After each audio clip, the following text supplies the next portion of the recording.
एक शाम तक्षशिला की शांत आरण्यक कुटी में चंद्रगुप्त अपने गुरु आचार्य चाणक्य के पास पहुंचा।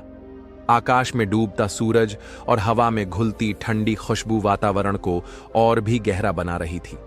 चंद्रगुप्त बोला, गुरुदेव, मैंने कई लोगों को देखा है जो मेहनत भी करते हैं, पढ़ाई भी करते हैं, पर जीवन में कभी सफल नहीं हो पाते। आखिर उनकी असफलता का कारण क्या है? चाणक्य ने अपनी तेज और गंभीर आंखों से शिष्य की ओर देखा और बोले, चंद्रगुप्त, जीवन में असफलता का सबसे बड़ा कारण इंसान की गलतियां होती हैं।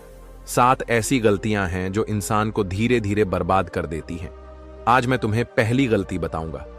चंद्रगुप्त उत्सुकता से बोला, कौन सी पहली गलती गुरुदेव?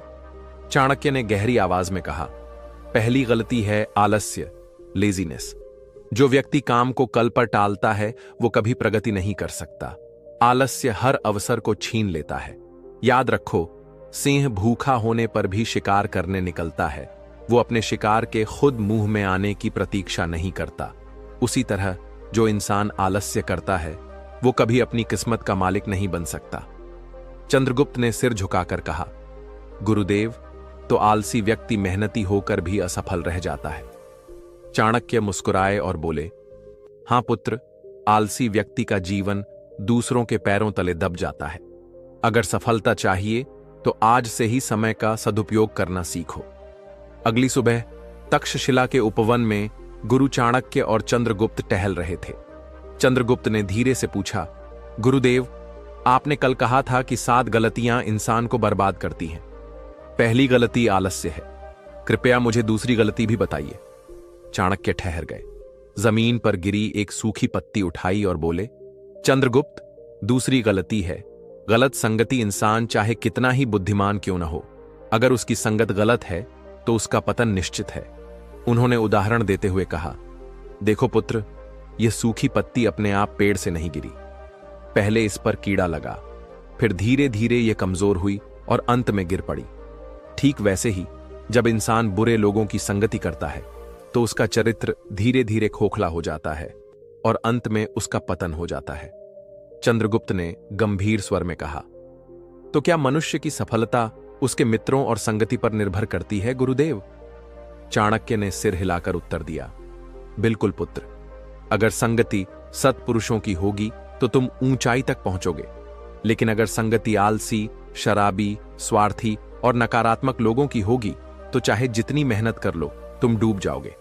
याद रखो, दूध में थोड़ी सी गंदगी भी मिल जाए तो पूरा दूध खराब हो जाता है।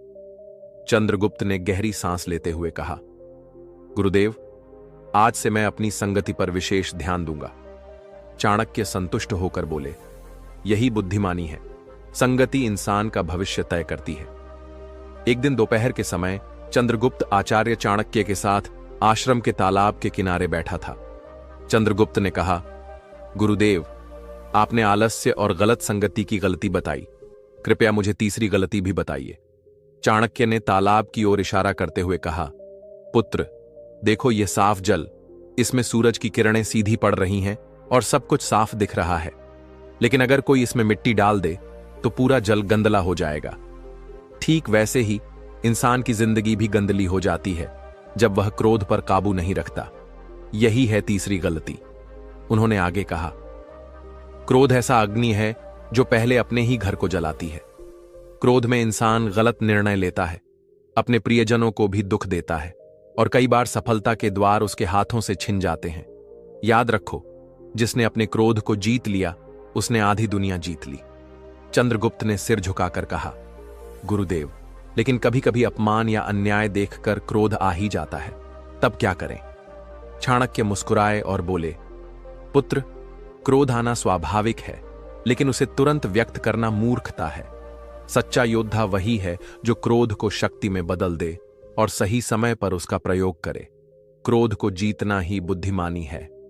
चंद्रगुप्त ने दृढ़ स्वर में कहा, गुरुदेव, आज से मैं अपने क्रोध को नियंत्रित करने का प्रयास करूंगा। संध्या का समय था। आकाश में लालिमा छा रही थी। पंछी अपने घोंसलों की ओर लौट रहे थे। चंद्रगुप्त ने आदर से पूछा, गुरुदेव, आपने तीसरी गलती क्रोध बताई, कृपया अब मुझे चौथी गलती के बारे में भी समझाइए। आचार्य चाणक्य ने गंभीर स्वर में कहा, पुत्र, चौथी गलती है अति लोभ। उन्होंने मिट्टी का एक ढेला उठाकर कहा, देखो, यह साधारण मिट्टी है। अगर मैं इसे सोना समझकर पकड़कर बैठ जाऊं तो क्या यह सच में सोना बन जाएगी? चंद्रगुप्त बोला, नहीं गुरुदेव।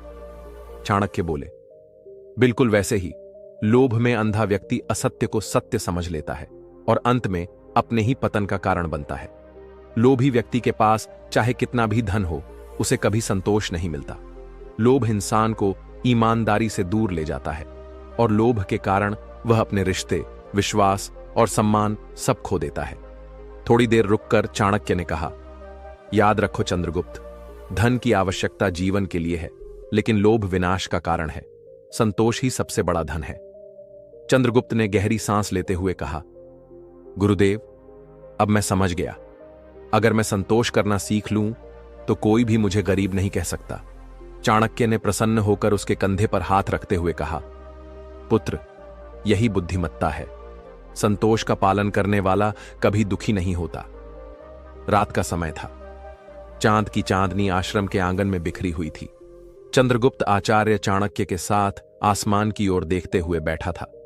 चंद्रगुप्त ने धीमे स्वर में कहा, गुरुदेव, आपने मुझे लोभ से दूर रहने का उपदेश दिया। कृपया अब मुझे पांचवी गलती भी बताइए। आचार्य चाणक्य ने गहरी आवाज में कहा, पुत्र, पांचवी गलती है अत्यधिक बोलना। उन्होंने समझाते हुए कहा, मनुष्य का वाणी उसके व्यक्तित्व का दर्पण होती है। जो व्यक्ति आवश्यकता से अधिक बोलता है वह अक्सर अपने ही शब्दों से जाल बुन लेता है।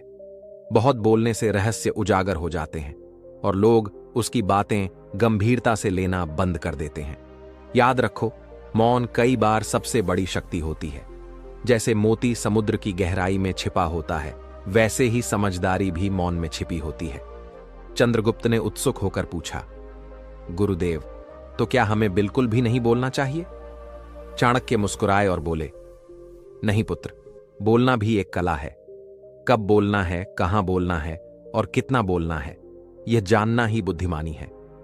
अत्यधिक बोलने, चंद्रगुप्त ने दृढ़ता से कहा, गुरुदेव, आज से मैं अपनी वाणी पर नियंत्रण रखूंगा और केवल वही बोलूंगा जो आवश्यक होगा। आचार्य ने संतोष की सांस लेते हुए कहा, यही नीति है पुत्र। संयमित वाणी ही सम्मान का कारण बनती है। सुबह का समय था। सूरज की पहली किरणों से आश्रम का वातावरण सुनहरी रोशनी से भर गया था। धीरे से उसने पूछा, गुरुदेव, आपने वाणी पर नियंत्रण की बात बताई, अब कृपया मुझे छठी गलती भी समझाइए। चाणक्य ने शांति भरे स्वर में कहा, पुत्र, छठी गलती है भावनाओं पर नियंत्रण न रखना। जब इंसान अपनी भावनाओं पर काबू नहीं रखता तो वह दूसरों के सामने अपनी कमजोरी प्रकट कर देता है। अत्यधिक दुख, गुस्सा, डर या उत्साह, यह सब अगर खुले रूप में हर जगह व्यक्त कर दिए जाए तो लोग उसका फायदा उठा सकते हैं। जो व्यक्ति अपनी भावनाओं को नियंत्रित करता है वही सच्चा विजेता होता है। उन्होंने आगे कहा, चंद्रगुप्त, जैसे नदी अगर अपने किनारों को तोड़ दे तो बाढ़ लाती है, लेकिन वही नदी अगर अपनी धारा में बंधी रहे तो खेतों को सींच कर जीवन देती है। भावनाएं भी ऐसी ही हैं। नियंत्रित भावनाएं जीवन को शक्ति देती हैं और अनियंत्रित भावनाएं जीवन को डुबो देती हैं। चंद्रगुप्त ने गंभीर होकर कहा, गुरुदेव, तो क्या हमें अपनी भावनाएं कभी भी व्यक्त नहीं करनी चाहिए? चाणक्य ने मुस्कुराकर कहा, नहीं पुत्र, भावनाएं व्यक्त करो, लेकिन सही समय और सही व्यक्ति के सामने। क्रोध आने पर मौन रखो, दुख होने पर आत्मचिंतन करो और खुशी होने पर विनम्र रहो। यही भावनाओं पर नियंत्रण है। चंद्रगुप्त ने हाथ जोड़कर कहा, गुरुदेव, आज से मैं अपनी भावनाओं को साधने का अभ्यास करूंगा। आचार्य ने उसे आशीर्वाद देते हुए कहा, याद रखो, जो स्वयं पर विजय पा लेता है उसे कोई भी परास्त नहीं कर सकता। शाम का समय था। आश्रम में दीपक जल चुके थे। उसने विनम्र स्वर में पूछा, गुरुदेव, आपने मुझे 6 बड़ी गलतियों से बचना सिखाया। कृपया अब मुझे 7वीं और अंतिम गलती बताइए। आचार्य चाणक्य ने गहरी सांस लेकर कहा, पुत्र, 7वीं गलती है दान और पुण्य का दिखावा करना। जब मनुष्य दान करता है और उसका ढिंढोरा पीटता है तो वह दान नहीं बल्कि व्यापार बन जाता है। दिखावे वाला दान पुण्य नहीं देता बल्कि अहंकार को बढ़ाता है। सच्चा दान वही है जो चुपचाप बिना प्रचार किए किया जाए। उन्होंने उदाहरण देते हुए कहा, सोचो, अगर कोई दीपक अंधेरे में रोशनी फैलाए और बार बार चिल्लाकर कहे कि देखो मैं रोशनी दे रहा हूं, तो क्या उसका मूल्य वही रहेगा? नहीं पुत्र, दीपक का मूल्य उसकी शांति और मौन में है। ठीक वैसे ही दान का मूल्य उसकी गोपनीयता में है। चंद्रगुप्त ने गंभीर होकर कहा, गुरुदेव, इसका अर्थ है कि अगर हम अपने दान का बखान करेंगे तो उसका पुण्य भी नष्ट हो जाएगा।